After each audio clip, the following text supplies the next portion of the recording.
Tudo bom, pessoal?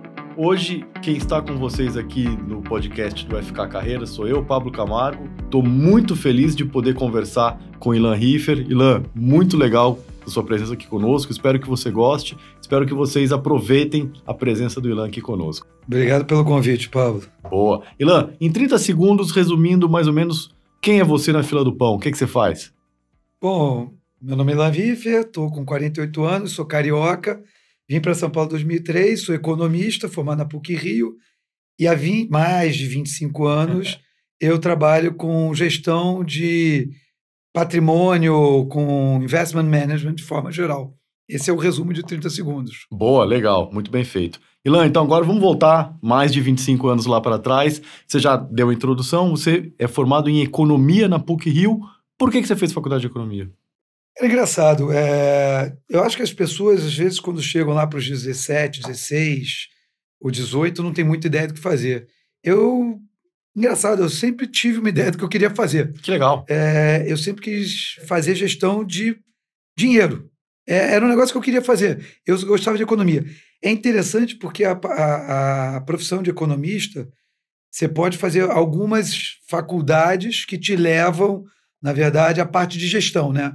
Então, quando eu me formei, tinha vários engenheiros que estavam em bancos, você tinha vários administradores que estavam em bancos, mas por algum motivo, meu pai é engenheiro, na verdade, civil, mas por algum motivo eu sempre me interessei na carreira de economista, quer dizer, na profissão de economista, mas não como economista, aquele economista clássico. Acadêmico, que estuda fenômenos macro, fenômenos micro. Eu queria ir para a parte de gestão. Assim, é engraçado, com 17 anos eu já sabia o que eu queria fazer, que era fazer a gestão de dinheiro.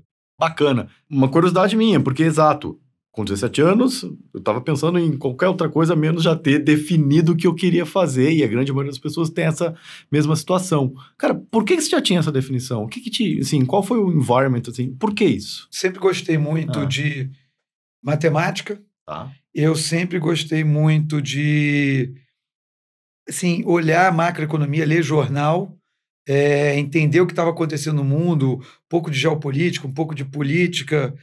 E é interessante, assim, você ia conversando com os seus amigos, e o Rio de Janeiro, naquela época, você tem que lembrar que isso aqui eu estou falando no final da década de 80, início da década de 90. O Rio de Janeiro ainda era um polo muito importante de bancos, né, de bancos de investimento. Então, a gente tinha, naquela época, o Icatu, que era um banco de investimento importante, você tinha o Pactual, cuja sede era no Rio de Janeiro, você tinha o Banco da Bahia, você tinha uma série de outros bancos que eram no Rio. Acho que o principal banco de investimento que não era no Rio era o Garantia. Os outros todos, o grosso, estava no Rio. Então, você era influenciado por aquele meio. Não sei, mas assim, foi um caminho razoavelmente natural. Até pensei em engenharia, até por conta do meu pai, e porque tinha amigos meus que estavam em bancos, que tinham feito engenharia, né? Eu sabia que era uma trilha. A administração eu sempre considerei uma faculdade que eu não queria trilhar, porque eu achava que faltava um embasamento matemático que eu queria ter. E eu acabei transitando assim, entre a matemática altíssimo nível de engenharia, que eu sabia que eu não ia usar, e a falta de matemática da administração. Eu fui para a economia, que tinha um caminho intermediário. Pô, legal, excelente escolha. Então você trilhou a faculdade de uma maneira já bem direcionada, né? Você já sabia onde você queria estar, qual seria o seu final. Como que foram os 4 anos de faculdade? Era engraçado, porque assim, naquela época era muito comum você começar a estagiar no meio da faculdade. E o comum era a gente fazer a faculdade no que a gente chama de... como é que era? Você nunca teve... A faculdade de economia é 4 anos, né? Raríssimos casos terminavam em 4 anos. Você fazia o que a gente chamava de faculdade fatorial, né? Você ia tendo matérias do 6º semestre, do 5º semestre, do 4º semestre, e por aí vai. Você fazia fatorial. E eu sempre tive como foco a educação. Assim, sempre foi um negócio muito forte em mim, e eu sempre quis terminar a faculdade no tempo certo. Então, da turma que entrou, eu me lembro que da minha turma que entrou eu sou 92-1, que entrou no primeiro semestre de 92, que se formou no final de 94, nós éramos 3. O restante da turma foi se formando 6 meses, um ano depois, Certo. porque priorizou... Outras coisas. Normalmente você priorizava o estágio, Exato. né, em detrimento da faculdade. E, assim, para mim foi muito simples, entendeu? A faculdade, quer dizer, eu sempre gostei de estudar, eu fiz o vestibular, entrei primeiro na economia da PUC, eu tinha bolsa de estudo e eu tinha que manter uma nota alta, e eu sempre gostei. Então, eu mantive a prioridade na faculdade e, para mim, foi tranquilo, eu gostava. O negócio eu sempre gostei que foi estudar. Eu estudo até hoje, eu sou professor até hoje, sou Exato, professor excelente professor. há 20 anos, então é um negócio que eu gosto. Então, você passou os 4 anos focado em manter nota, em estudar, em sair, enfim, do tempo certo. Então, você não estagiou, assim, como foi? Não, eu estagiei, mas Tá. eu comecei o estágio se me lembro bem, foi no 5º semestre da faculdade. Tá bom. Eu comecei estagiando, na época, no Opportunity, que ainda não era banco, depois virou Banco Opportunity, mas existia uma vontade nas pessoas que você ficasse mais horas dentro da empresa do que eu ficava. Então, eu era visto como um cara que me dedicava pouco à empresa, mas eu fazia isso de forma consciente, porque eu queria priorizar me formar no tempo certo. Mas eu acabei ficando 1 ano e meio fazendo estágio no Opportunity, que eventualmente acabou se juntando com o Banco Lógica na época e virando o Banco Opportunity, né? Sim. Legal. E aí, formado, o que você foi fazer? Então, na sequência, eu me formei na PUC, foi 92, 93, 94, desculpa, foi final de 95. Eu entrei para o estágio meados de 94, me formei no final de 95. E, na sequência, eu fui para o Pactual. Então, eu saí do Opportunity, eu trabalhei, na época, né, a praxe dos bancos de investimento era colocar os estagiários normalmente na área de gerencial, né, que era o controle gerencial, que era uma área que eu considero super importante para início de carreira, porque você tem a possibilidade de ver tudo que acontece no banco, né? Quando você faz o controle gerencial de um banco, você vê o que está acontecendo em todas as áreas. Todos os produtos, né? Exatamente. Você cuidava de tesouraria, de tudo, sim? Não, o controle gerencial fazia conta de todos os fundos. Assim, por exemplo, no Opportunity, a gente fazia o controle de cota de todos os fundos do Opportunity, a gente controlava todas as operações, fazia controle de margem da parte de futuros, de derivativos, de forma geral, que estavam sendo negociados lá. Então, você era obrigado, por força do que você estava fazendo, a entender de tudo. Cara, é muito bom, você é muito cascudo, né? E aí eu acabei indo, quer dizer, na verdade, quando eu entrei no Opportunity, o gerencial do Opportunity foi uma separação do Icatu. O gerencial, quem fazia na época ainda era o pessoal do Icatu. Então, os meus primeiros 6 meses eu fiquei alocado fisicamente dentro do Icatu. E eu me lembro que na época teve um negócio que foi interessante, estou falando de 94. Estava mudando de fazer programação em Excel para fazer... A Microsoft tinha acabado de criar uma linguagem de programação. O Axis, o VBA, Visual Basic. VBA. E aí o pessoal que estava lá não sabia programar em VBA, só sabia programar em macro de Excel. E aí chegaram para mim, acho que na primeira semana, com um trambolho desse tamanho, falando assim, isso aqui é o manual do VBA, semana que vem você chega aqui sabendo. Então, assim, eram outros tempos, né? Assim, não tinha muita margem de reclamação, entendeu? Eu me lembro que assim, você tinha que chegar às 6 da manhã, porque o gerencial ou você fecha depois que o mercado termina, de noite, ou antes do mercado abrir. E no Icatu a gente fazia antes. Então você tinha que chegar às 6 da manhã, porque você tinha que estar com o gerencial fechado antes do mercado abrir. Certo. E era pauleira, né? Se você chegasse depois das 6 da manhã, você tinha que pagar multa em ticket refeição, vale refeição. Juntava os vales refeições no final do mês, ia todo mundo para a churrascaria para comer pago pelos atrasados, né? E aí eu terminei a faculdade, não fui efetivado no Opportunity, porque eu não era um cara dedicado como é que chama? Ao trabalho ali. ao meu estágio, eu estava dedicado à faculdade, e acabei sendo efetivado, quer dizer, virando funcionário, na verdade, no Pactual na época, e eu fui para a área de análise de ações. Era um grupo menor de análise de ações. Análise de ações, estou falando isso de 96, né? Ainda não era um mercado pujante, que nem se tem hoje em dia, né? O mercado brasileiro de ações, o mercado de capitais principalmente, mas de ações cresceu muito naquela fase entre 2003 e 2007, falando década de 90, tinha o mercado de capitais, mas não tinha tantas ações, não tinha tantas empresas listadas. E eu fui cair no Pactual, numa área para tocar um fundo chamado Fênix, que era um fundo de mid caps, mid e small caps. E eu dei uma sorte enorme no Pactual. Aliás, eu dei uma sorte enorme na minha carreira como um todo. Eu acho que eu nunca tive chefe ruim.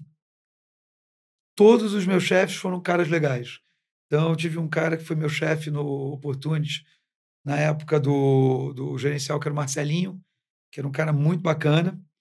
Depois, no Pactual, meu chefe foi o Florian Bartunek, que toca o Constellation, que é um cara espetacular, mega inteligente. Ele tinha uma grande virtude, um grande defeito. Ele era workaholic até o último fio de cabelo. O que era ótimo, mas pô, chegava sexta-feira de noite, você estava a fim de ir embora, Exato. e era o dia de você discutir o livro da semana, porque a gente tinha uma praxe que ele implementou, que você lia um livro por semana e discutia na sexta-feira, depois que terminava o mercado. Isso é igual aquela história de pai, né, que vai te dando aquelas dicas do que você tem que fazer quando você é adolescente, que você não liga a mínima, você acha uma babaquice, né? Mas que depois de 10 ou 15 ou 20 anos, você olha para trás e fala, pô, que bom que meu pai me fez fazer aquilo. Então, assim, que bom que o Florian fez eu ler a quantidade de livros que eu li em um ano e pouco que eu estava lá no Pactual, porque, sim, a gente passou por toda a literatura de investimentos que existiam nesse um ano e pouco. E teve que discutir. E, assim, o grupo era um grupo muito bacana de analistas. Nós tinha o Florian, que era o portfólio manager, e aí tinham 3 analistas sêniores, todos eles ficaram meus amigos, e era mais eu e um outro de analista de ações júnior, né? E aí esse foi meu início, na verdade, de carreira na parte de investimentos mesmo, que foi analisando ações brasileiras no Pactual em 96, 97. Mid small cap naquela época deveria ser pequeno mesmo, né? Era um mercado bem pequeno. Eu me lembro que o que caiu no meu colo lá atrás foi o setor de construção civil, se é que existia alguma coisa, e caiu no setor. Para mim, eram 2 setores que o Florian me deu. Foi construção civil, que quase não existia, e aviação. Naquela época tinha a Varig, Transbrasil e VASP já estavam quebradas, e TAM. Né? Tá começando, né? Que era uma das grandes posições do Banco Pactual naquela época. E se me lembro bem, teve um negócio que foi interessante, não me lembro se foi 96 ou 97, acho que foi 96, teve um avião da TAM que caiu. Exato, foi 97. Que foi um dos grandes momentos, acho que como analista da minha vida, que o Florian olhou para mim e disse assim, a gente já tem uma posição grande, o que a gente faz com isso? Né? E pô, a ação tinha caído, sei lá, 40%, 50%, e tinha que decidir o que fazer com a posição do banco. Né? Então foi um aprendizado interessante. Foi isso em Embraer. Embraer foi outro aprendizado interessante na época. Privatização, não foi? Não, já tinha sido. Mas a Embraer, na época, estava lançando o MB 145, que foi a primeira aeronave regional deles, que fez a Embraer explodir nesse mercado de aviação. Só que eles nunca tinham feito nada parecido até então. E tinha que analisar, bom, e aí, o que vai acontecer com esse troço? Vai rolar. Foram 2 aprendizados interessantes. Um para entender o que você faz com uma crise e o outro com um crescimento exponencial da empresa. Potencialmente exponencial, né? Bacana, bem legal. E aí você ficou quanto tempo lá? Eu fiquei uns 2 anos no Pactual. E aí, saiu por quê? Aí eu saí do Pactual, teve um sócio fundador do Pactual, que foi o Renato Bronfman, foi um dos 4 sócios fundadores lá atrás. O Pactual foi fundado pelo Luiz César Fernandes, pelo André Jacuzzi, Paulo Guedes e o Renato Bronfman, que talvez seja dos 4 sócios fundadores o menos conhecido pelo mercado. Ele tinha saído alguns anos antes com o Marcos Pinheiro, que era um dos sócios do banco, para montar um fund of funds, de hedge funds fora do Brasil, chamado Sagita. E aí o Renato me chamou para ir trabalhar com ele, que era outro business completamente diferente, né? Você saía de um banco de investimentos relativamente grande e tudo mais, para trabalhar no escritório que tinha 6 pessoas, mas cuja o olhar era muito diferente. Então, aí eu movi meu olhar de um mercado doméstico de ações para analisar fundos de investimento fora do Brasil. E mudou completamente meu panorama, porque aí abriu um leque de conhecimento assim, gigantesco. Porque aí deixei de olhar o mercado doméstico para entender o que era um fundo de convertible arbitrage, um fundo de distressed, que eram mercados que na época no Brasil não estava nem se falando, nem se cogitava o que era uma debênture conversível no Brasil, mercado de crédito estressado não existe. Hoje tem, né, fundos que olham isso, a exemplo da Jive, mas na época não tinha, né? Não existia isso no Brasil. E lá fora, principalmente nos Estados Unidos, era um leque muito maior de operações, de estratégias. E para mim, que tinha, sei lá, 20 e poucos anos, né? Na época eu não tinha 25 anos. Eu comecei a viajar para Nova York, Chicago. Eu me achava o cara mais fantástico do mundo, né? Eu me lembro de uma história que eu cheguei de volta, né? Falei assim, Renato, nossa, sensacional, só tive conversa de alto nível. Cheguei nos bancos, porque eu ia visitar também banco, né? Morgan Stanley, JP Morgan, Goldman Sachs, né? Caras que não estavam nem no Brasil na época. Ia visitar esse cara, cheguei, Renato, só falei com o vice-presidente da empresa, tudo VP. Aí o Renato começava a rir, né? Ilan, você só conversou com o cara, com o cara, assim, lá embaixo. Eu falei, como assim, Renato? É presidente e vice-presidente? E vice-presidente. Não, Ilan, deixa eu te explicar como é que funciona lá fora. Aí que eu fui descobrir que todo mundo era VP lá fora, né? Não era igual aqui no Brasil. E agora uma curiosidade minha. Então, você falava com hedge fund lá fora? Você tinha acesso a hedge fund lá fora? Ou só mutual fund? Assim, o que eu olhava era basicamente hedge funds, que são aqueles fundos cujo o similar aqui no Brasil são os multimercados, né? Que são os fundos que têm liberdade para fazer o que quiser. Exato, mas essa é a minha pergunta. Aqui a gente tem, quando a gente fala de multimercado, você está falando de cota diária, de muita regulação, tal. O hedge fund tem muito pouco e o que eu vejo, o que eu acho, aí é por isso que eu estou te perguntando, tem pouco acesso à informação deles, na verdade. Você tinha mais acesso? Você realmente viu a fundo isso? Você tem que lembrar que era assim, o que é o mercado de hedge funds? Então você pega, hedge funds era um mercado que basicamente não existia até a década de 80, e aí, na década de 80, começam a surgir aqueles grandes fundos macros, George Soros, Steinhardt, Tio Tiger, começa na década de 80. Mas na década de 80 eram poucos hedge funds, normalmente focados em estratégias macro e relativamente grandes. Na década de 90, isso começa a se ampliar. Então, assim, tanto que na década de 90, nos Estados Unidos, já tinha até índice de hedge funds, que era o HFR, né? Que é o Hedge Fund Research. Já tinham casas fazendo, tipo Goldman Sachs, Morgan Stanley, fazendo eventos de Capital Introduction. Se me lembro bem, na época, tinha alguma coisa como 5 ou 6 mil hedge funds no mundo, o grosso em Nova York, né? Alguns na Europa, alguns no Japão. Eu cheguei para o Japão, cheguei para Singapura para visitar alguns hedge funds, Europa, Londres, basicamente, visitar alguns hedge funds, mas o grosso era Nova York, alguma coisa Dallas, Chicago, São Francisco, Los Angeles, tinha pouca coisa. Mas tinha, assim, e tinham poucos investidores, ainda não era um mercado de investidor institucional. Tá. E o mercado de hedge funds naquela época e até hoje é um mercado diferente aqui do Brasil, que tem uma CVM que regulamenta a relação com os investidores, lá não tem. Então, o acesso à informação e o acesso ao próprio hedge fund depende muito do gestor. Então, diferente aqui do Brasil, que ou o fundo está aberto para todo mundo ou não está, lá fora o hedge fund pode estar aberto para você e não está aberto para mim. O gestor não é obrigado a me aceitar lá dentro. Ele pode te aceitar e não me aceitar. Então, tem uma questão, e já desde a década de 90 tem isso, uma questão de acesso tanto a investimento em hedge funds quanto a informação. Perfeito. Tá? Isso mudou. Assim, então, na década de 90, era um mercado que era muito de high net worth individuals, eram poucos investidores, tá? Muito mais pessoas físicas. Isso muda nos anos 2000, que é quando os investidores institucionais começam a descobrir o mercado de hedge funds e começam a colocar um dinheiro muito maior em hedge funds. E aí vários hedge funds passam a se institucionalizar.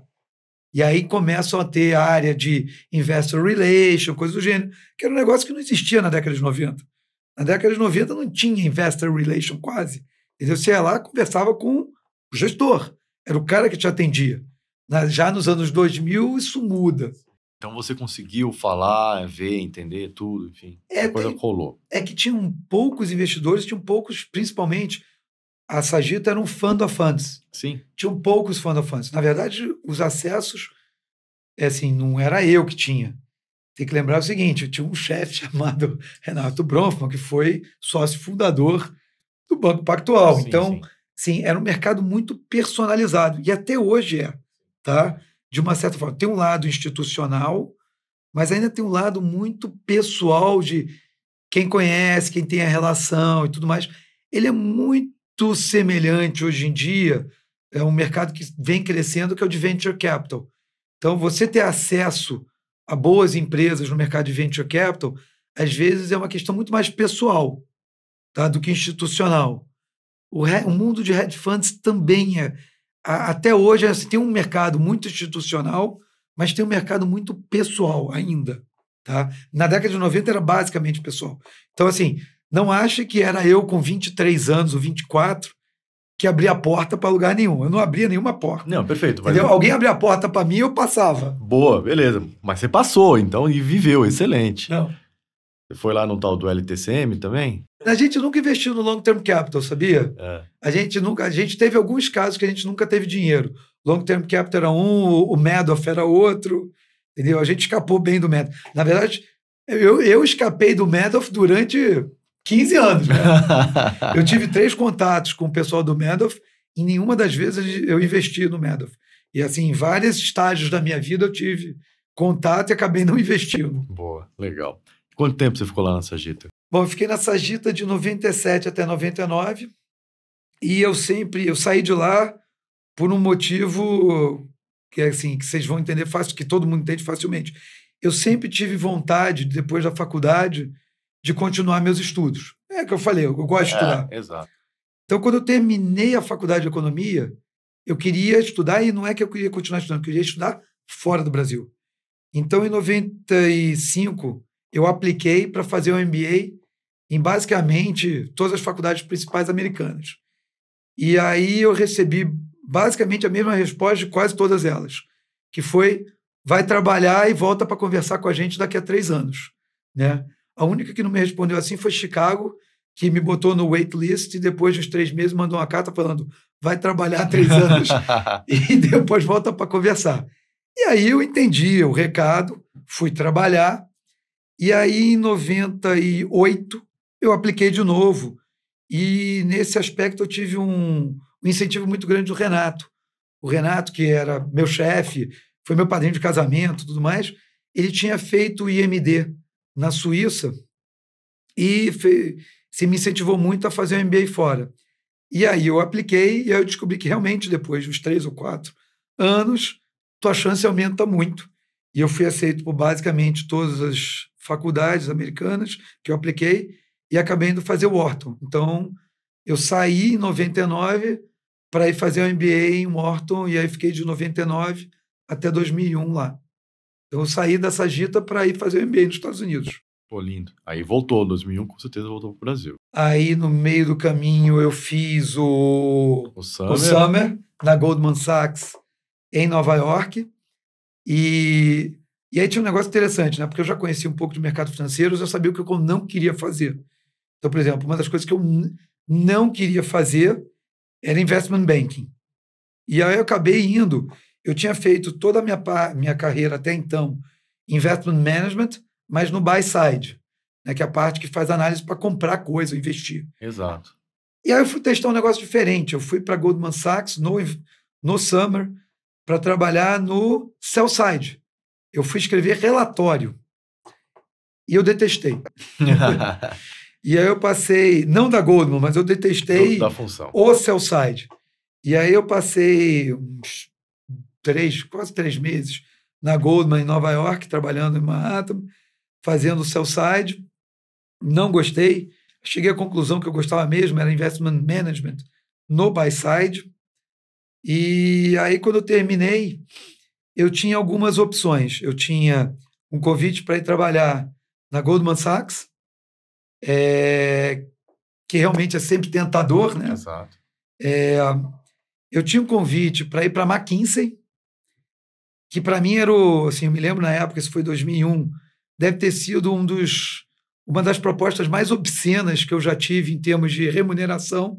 Eu acho que eu guardo esse contrato até hoje, né? Porque era obsceno o que os caras pagavam. E aí eu tive um convite para ir ganhar mais ou menos 1/3 do que a McKinsey estava. Era a McKinsey do Rio de Janeiro. Tá. E aí eu tive um convite para ganhar mais ou menos 1/3 do que a McKinsey estava me oferecendo para ir trabalhar na JGP, que é uma asset que tem lá no Rio, existe até hoje. JGP é Jacuski Guedes Participações, né? Que era o André Jacuski e o Paulo Guedes, né? Que eu acho que algumas pessoas já devem ter ouvido falar nos dois, principalmente no Paulo, né? Que era um hedge fund lá no Rio, é um hedge fund lá no Rio, na verdade, é uma asset, né? E tinha um fundo multimercado, tinha um fundo offshore, e eu fui para lá para trabalhar, porque, assim, se tem um negócio que eu gosto, assim, primeiro que eu não queria ficar viajando na McKinsey, porque a McKinsey eu ia ficar no Rio, mas ia ficar viajando. E eu prezo muito família, eu não queria ficar fora de casa 3, 4 dias por semana. E bem ou mal, assim, eu já conheci os caras da época do Pactual e eu sabia que, assim, só tinha fera lá na JGP. E aí eu fui para a JGP. Mas na Goldman, a proposta seria para ficar no research lá? Brasil, lá em Nova York? Não, era lá em Nova York. Tá. E eu não estava afim, entendeu? Até porque eu fui casado para os Estados Unidos, eu fui muito jovem, né? Eu fui fazer MBA com 25 anos, minha esposa tinha 21 na época. E ela trancou a faculdade na PUC e eu tinha um compromisso com ela que ela ia voltar para terminar. Então eu não podia ficar nos Estados Unidos. Eu até gostaria, para ser honesto, eu gostaria de ficar mais alguns anos nos Estados Unidos para completar um ciclo. Mas eu tinha um compromisso e Exato. Eu tinha que cumprir. Aí eu voltei. Ainda bem que você voltou, né? E você nunca sabe, né? Assim, tem um negócio na vida que tem algumas horas na sua vida que você fica na frente de uma bifurcação. Não, com certeza. Né? E você só pode tomar um caminho. E você nunca consegue voltar e saber o que aconteceria se você tivesse tomado outro caminho. Não, perfeito, mas... Então, ótimo. Eu tô feliz com os caminhos que eu tomei, tá? Mas... Não me entenda errado. A brincadeira que eu tô fazendo aqui é o seguinte, você estaria em setembro de 2001 em Manhattan. Você tem razão. Ia ser chato. É verdade. Para te ser honesto, tem um negócio que é interessante que você falou. O meu ano, muitas pessoas que tiveram oferta, porque o meu ano ainda estava bombando, né? A gente teve oferta de emprego todo mundo no primeiro semestre de 2001. Muitas das pessoas do meu ano que se formaram, que tiveram oferta de emprego, tiveram as ofertas rescindidas na sequência, porque veio o September 11, exato, né? O 9/11, né? E o mercado teve o estouro da bolha do Nasdaq, né? Da bolha da internet, e o mercado começou a afundar. Então, muitas das ofertas foram retiradas. E eu já estava no Brasil. Então, nesse aspecto, você tem razão. Eu dei sorte, né? Porque a minha oferta estava no Brasil. E não sei se você lembra, no Brasil, em 2007... Não, desculpa. 2001. 2001. É que 2007, depois eu vou falar de novo. 2001, aqui a gente sofreu Mas bem menos, Bem acho, menos, né? né? Não, eu ainda tava na faculdade ainda, eu tava preocupado em outras coisas ainda, tipo, tem que me formar. Nossa, eu lembro muito bem do dia, né? Que todo mundo lembra, eu acho. E aí você entrou na JGP e ficou, como foi lá a sua história? Assim, era o que você queria? Provavelmente sim, enfim, quanto tempo você ficou lá? JGP eu fiquei de 2001 até 2003. É uma empresa que até hoje, assim, eu acho espetacular. Só tem gente de primeiríssima linha, tanto que no meu portfólio de investimento, é uma das principais posições que eu tenho até hoje. São os fundos da JGP, de forma geral. Foi um tremendo de um aprendizado. Tinha um detalhe. Eu cheguei. Aí você vai descobrindo as coisas que você gosta e não gosta. A JGP tem um sistema. Eu era Portfolio Management Trader. E a JGP tem um relatório diário para os traders que é de ganhos e perdas. Então, todo dia eu chegava na minha mesa, tinha lá quanto eu ganhei ou quanto eu perdi.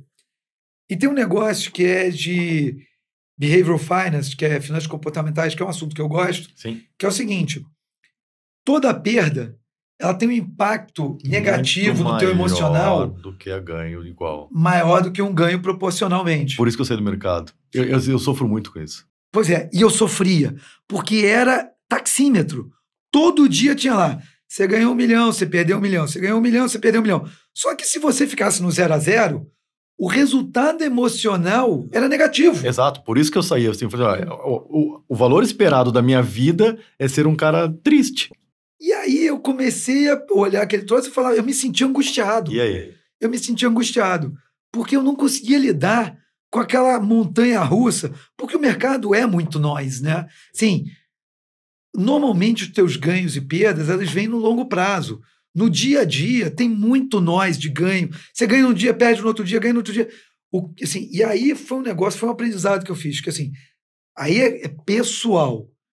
Eu consigo lidar muito melhor com investimentos, olhando prazos médios e longos, aonde as tuas visões e as tendências que você acredita tem mais tempo para se configurar e se realizar do que no curto prazo, aonde tem a pandemia. Exato. Sim, eu estava essa semana até conversando com o pessoal do IBS, foi lá no escritório, e estava falando, pô, veio a pandemia, aí na sequência está acabando a pandemia, tem uma guerra, assim, a gente olhou para cada outro e falou, se prepare, porque os marcianos devem estar chegando. Exato. Entendeu? Então, assim, o que eu gosto de mercado financeiro é essa imprevisibilidade, porque todo dia você tem novidades, você tem que estar estudando, que é legal, não tem monotonia. Mas assim, eu lido muito melhor com isso olhando portfólios de prazo médio e longo do que olhando no dia a dia. E me deixava muito angustiado na JGP olhar o dia a dia, porque tem muito nós, tem muito barulho no dia a dia. E aí, o que aconteceu foi que o pessoal da Hedging Grifo, né, que hoje em dia virou Credit Suisse, Hedging Grifo, né, que virou Credit Suisse, na época eles estavam procurando uma pessoa para fazer toda a parte, tocar todo o portfólio management de gestão da área do private banking deles. Já tinha um private banking de um tamanho razoável, né? Estou falando isso 2003, tá? O Fundo Verde já era o que era, né? O Luiz Stuberger já era o que era. O Luiz Stuberger porrou em 99 na Deval. E aí foram me catar no Rio. E me fizeram uma proposta para tocar toda a parte de alocação dos clientes private. E eu topei. E aí foi quando eu vim para São Paulo. Então, em 2003, eu me mudei de Malicuia. Era mais fácil, porque eu não tinha filhos, né? Me mudei. Minha esposa, na época, mudou 6 meses depois, veio para São Paulo. Ela terminou a faculdade? Terminou a faculdade, cumpriu. Terminou a faculdade, já estava trabalhando. Se mudou, ela estava na época, acho que no BBM, né, o Banco da Bahia, e tinha escritório aqui em São Paulo, então ela veio para o BBM para trabalhar aqui no Banco da Bahia, que era na Mauri, né, o escritório da Hedging Grifo era lá no condomínio São Luís. E eu vim para trabalhar na Hedging Grifo. Então eu entro na Hedging Grifo em janeiro de 2003. E aí, na época, eu sentava... O que hoje em dia, do ponto de vista de compliance, não existe, né? Eu era um cara do private que sentava na asset, né? E, assim, deve ter sido, se não um dos melhores ou melhor período da minha vida, da minha carreira profissional. eu nunca me diverti tanto e eu nunca gostei tanto de trabalhar numa empresa quanto foi a Red Grifo. Eu fiquei lá de janeiro de 2003 até junho de 2010. Você pegou tudo alta e um pouco de baixa só, né? Você está falando baixo, está falando 2008. Exato. Mas você pegou todo o ciclo bom no Brasil ali, né? Foi muito legal. Porque o ciclo bom começou ali logo depois da eleição do Lula, né? Teve a eleição do Lula, que todo mundo achou que o Lula era o demônio, ele se provou que não era, né? Fez um primeiro mandato bom. E aí o mercado começou a porrar, que aí foi série de IPOs, né? Teve IPO de 2003 até 2007, uma série de IPOs. Eu me lembro que na época o analista de ações com 3 anos era sênior, né? Pô, analista de ações, 3 anos, pô, você é sênior, genial.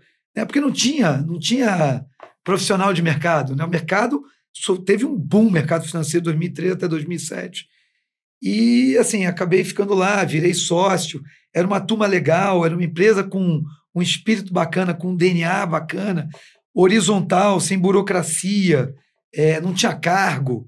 Então, assim, deve ter sido, se não, assim, com certeza foi uma das melhores fases, talvez tenha sido a melhor fase da minha carreira profissional. Assim, eu me diverti muito, eu fico com muita pena que a gente, por um lado, é ótimo que eu era sócio e a gente vendeu para o Credit Suisse, mas por outro é ruim porque acabou a Red Grifo. E agora, né? E, pois eu me divertia pacas. E 2009, a pessoa que era o CEO da Red Grifo desde então, que era o Léo Figueiredo, né? Tinham 4 sócios principais na Red Grifo, que era o Léo Figueiredo, que era o CEO, que tocava toda a empresa, Luiz Stuberger, que era o CIO, que é quem todo mundo conhece, tocava o Fundo Verde, tinha o Eduardo Brenner e o André Freitas, que tocavam a parte de corretora e BMF.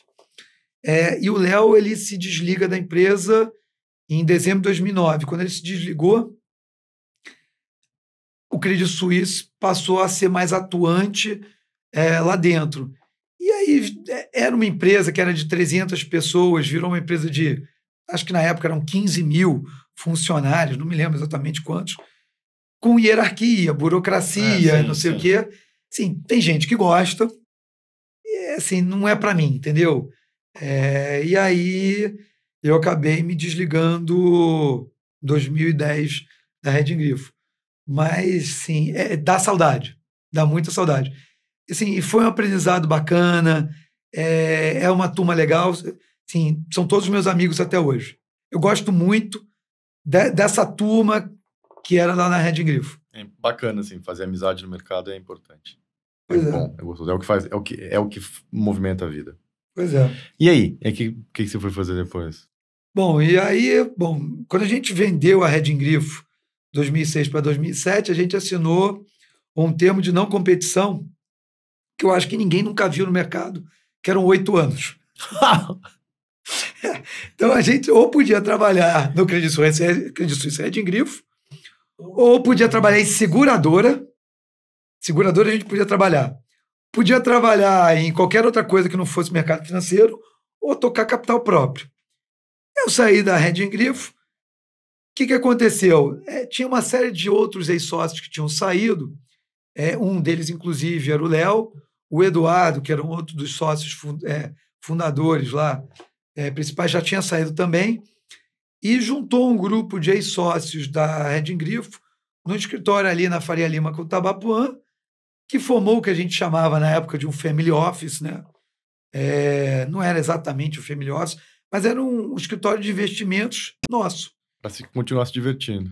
Pois e a gente tocava o capital nosso. Então, era isso. Então, de 2000 e meados de 2010 até final de 2014, que foi o final do período, o nosso non-compete terminou primeiro, se me lembro bem, foi 1º de janeiro de 2015.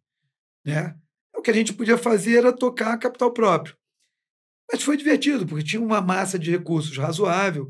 A gente se dividiu em grupos para olhar offshore, imobiliário, venture capital, e a gente começou a olhar outros mercados que a gente não olhava até então. Por exemplo, o imobiliário, eu olhava muito offshore.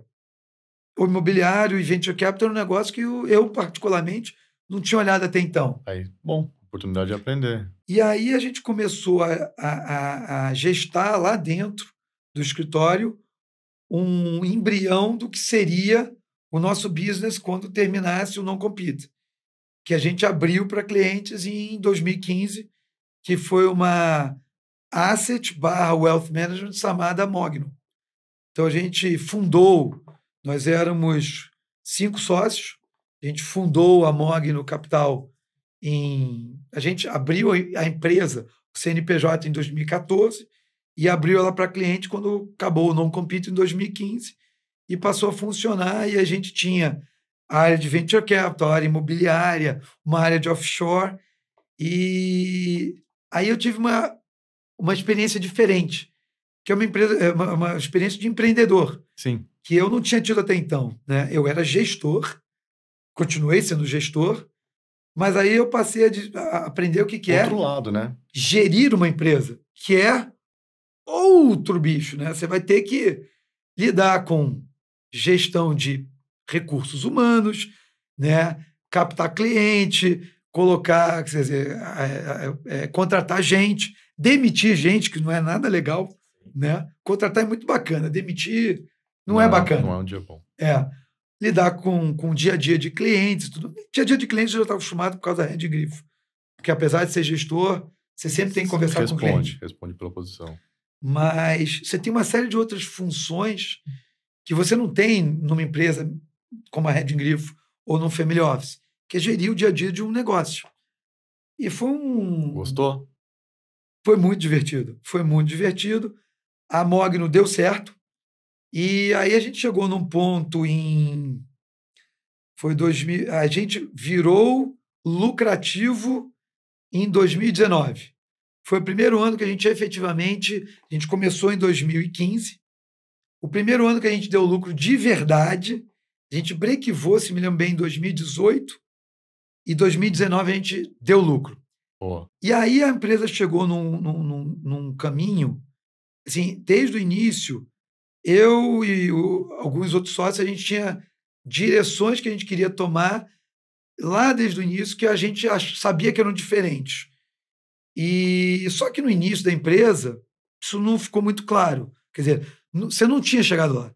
Em 2020, a gente chegou no ponto que e aí, a gente mantém uma empresa com um tamanho menor e vai tentando crescer IUM, ou vamos ser outra Red Grifo, ou vamos crescer? E a gente tinha visões muito diferentes do caminho da empresa, e a gente chegou à conclusão que eram caminhos irreconciliáveis. E aí, em 2020, eu vendi a minha participação, né? A gente falou, ou uma parte tem que comprar da outra. Tá. E aí eu acabei vendendo minha participação. Por acaso, eu vendi minha participação no início de março. Putz. Por acaso eu vendi no início de março.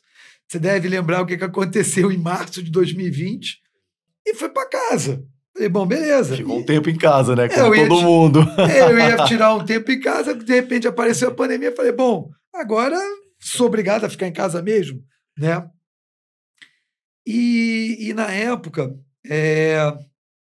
Mas eu não consigo ficar parado, tá? Assim, a gente está falando aqui só do que eu faço do ponto de vista de trabalho de gestão.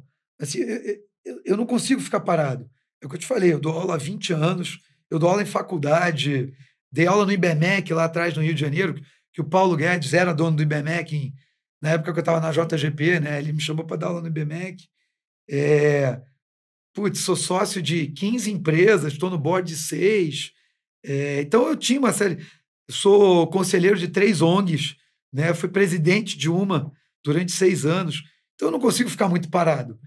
E aí, meu primo, né, que é do Rio, ele tinha fundado um wealth management uns 3 anos e meio atrás, em parceria com um banco suíço, e falou, pô, Ilan, eu tenho um escritório no Rio, tenho em São Paulo, o escritório em São Paulo é ali na Iguatemi com o Tabapuã, eu moro na Tabapuã, fica a 300 metros, você não quer usar o meu escritório para tocar suas coisas? Eu falei, pô, boa ideia, o escritório estava vazio de São Paulo.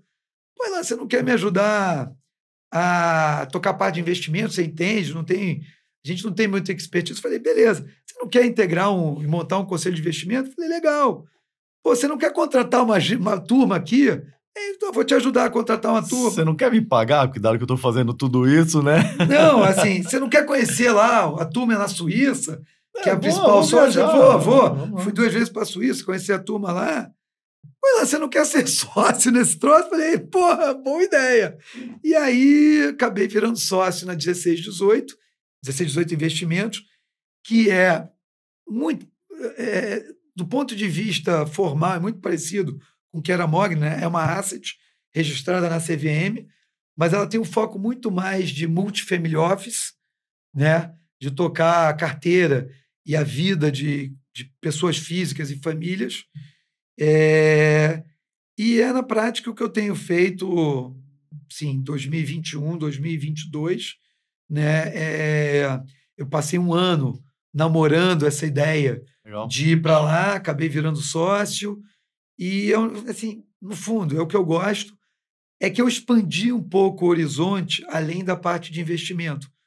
Porque a parte de investimento, quando você lida com famílias, você descobre que é um pedaço muito pequeno.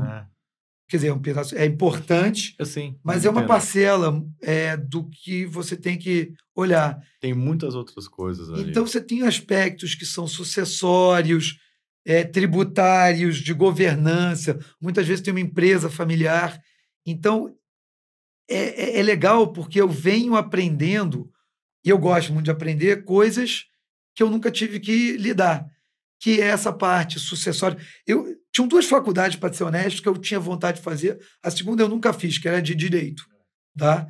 E eu brinco com meu primo que hoje em dia, de tanto ler contrato e lidar com esse negócio, eu tenho OAB por osmose, né?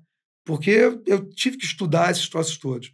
Então, hoje em dia, eu tenho que lidar com investimento, sucessão, tributário, governança, e é um negócio que eu gosto. Assim, eu tenho um olhar muito mais holístico para o patrimônio das pessoas, que o financeiro é um pedaço. Aí você parte do financeiro líquido para o financeiro ilíquido, né? Porque brasileiro tem um monte de imóveis, e para outros aspectos que são, eu acho que talvez até mais importantes para as pessoas com quem a gente lida, que são pessoas que já têm patrimônio elevado, entendeu? E que a preocupação não é ter patrimônio, mas como manter o patrimônio, como transferir esse patrimônio, entendeu? Como evitar briga entre os filhos ou sucessores, coisas do gênero. Legal. Cara, muito legal essa história, muito bacana mesmo. 2 perguntas aqui. O que você tem para construir essa história? O que você acha que foi o diferencial do Ilan? Minha sensação é curiosidade intelectual. Tá? Eu não gosto de ficar parado no mesmo lugar. Eu gosto de estar sempre fazendo coisas diferentes e aprendendo coisas diferentes. Tanto que uma das coisas que eu falo muito para clientes é o seguinte: olha, se você tiver um problema, a gente vai tentar resolver em house. Se a gente não conseguir resolver em house, a gente vai arrumar um advogado externo, um contador que resolva. Mas eu te garanto que eu vou junto com você por 2 motivos. Um, para te ajudar a traduzir o que o cara falar, e 2, porque eu quero aprender alguma coisa nova. Então, eu tenho uma curiosidade intelectual muito grande. Tanto que, assim, eu não paro de estudar, e eu acho que dar aula é uma das melhores formas que eu tenho de me manter atualizado e aprender. Tá? Semana passada, por exemplo, teve um cliente até que me fez uma pergunta sobre previdência, que eu olhei e falei assim, cara, nunca me fizeram essa pergunta na minha vida, nunca pensei nisso, não sei a resposta, mas me dá uma semana que eu vou descobrir. Entendeu? Então, para mim, isso assim, não tem valor. É alguém me fazer uma pergunta que eu falo o seguinte: eu não tenho problema de falar não sei. Sim. Né? Acho que as pessoas têm que aprender a falar não sei. Eu não tenho problema de falar não sei. Eu falo não sei, mas me dá uma semana que eu vou descobrir, eu vou aprender. Então, eu acho que é curiosidade intelectual. E o que você busca para alguém trabalhar com você? O que o cara precisa ter para você contratar essa pessoa? Bom, vamos lá. Aí é uma pergunta muito pessoal, tá? Primeira coisa, tem que ser uma pessoa do bem, tá? Por incrível que pareça, todo mundo fala, primeira coisa, tem que ser uma pessoa do bem, tá? O que isso significa? Para cada um deve ter uma coisa, deve ter uma explicação. Mas, assim, lá na 1618, uma das coisas que a gente discute muito entre os sócios é a gente só vai colocar a cara do bem aqui para dentro. Então, tem que ser do bem, tem que ter curiosidade intelectual, não precisa saber, mas precisa ter vontade de ir atrás para descobrir a resposta, tá? E precisa ser uma pessoa que... Eu não quero uma pessoa que vá ficar no escritório de 6 da manhã até as 10 da noite. Eu quero um cara que entrega aquilo que promete. Se vai entregar em 3 horas, ou em 6 horas, ou em 10, não me interessa. O cara tem que ter entrega. Então, assim, a medição minha é por entrega. Então, tem que ser um cara comprometido com entrega, responsável com entrega, com curiosidade intelectual, e que seja um cara do bem, tá? Isso, para mim, são os 3 fatores fundamentais. Quer deixar algum comentário final, enfim, falar alguma coisa? Pode olhar ali para a lente da verdade ou não, enfim. Cara, se eu tivesse que dar uma mensagem para... Eu sei que, assim, talvez o foco seja o pessoal que está indo para a faculdade, mas, assim, se dediquem com a parte de educação, tá? Aprendizado é um negócio permanente. Assim, nunca parem de aprender, nunca parem de tentar aprender e de descobrir coisas novas, porque senão vocês vão ficar parados no tempo, entendeu? O mundo muda, o conhecimento muda, e se vocês não tiverem curiosidade intelectual de estar sempre aprendendo, estar sempre no edge do que é o conhecimento, vocês vão ficar para trás, entendeu? Putz, quando eu me formei, o importante era saber inglês. Hoje em dia, inglês é banal. Quando eu me formei, você ter CFA era um plus. Hoje em dia, CFA não é mais plus para ninguém. Então, assim, você tem que estar sempre na fronteira do conhecimento. Então, não parem de estudar e de aprender. É isso. Boa. Obrigado pelo seu tempo, obrigado pela conversa, parabéns pela sua carreira, parabéns pelo que você constrói. Pessoal, espero que tenham gostado do vídeo. Se inscrevam nas nossas redes sociais, tá? Sigam a gente lá no YouTube, no Instagram, no LinkedIn.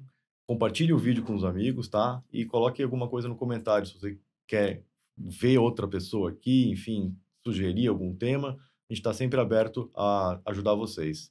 Obrigado, grande abraço.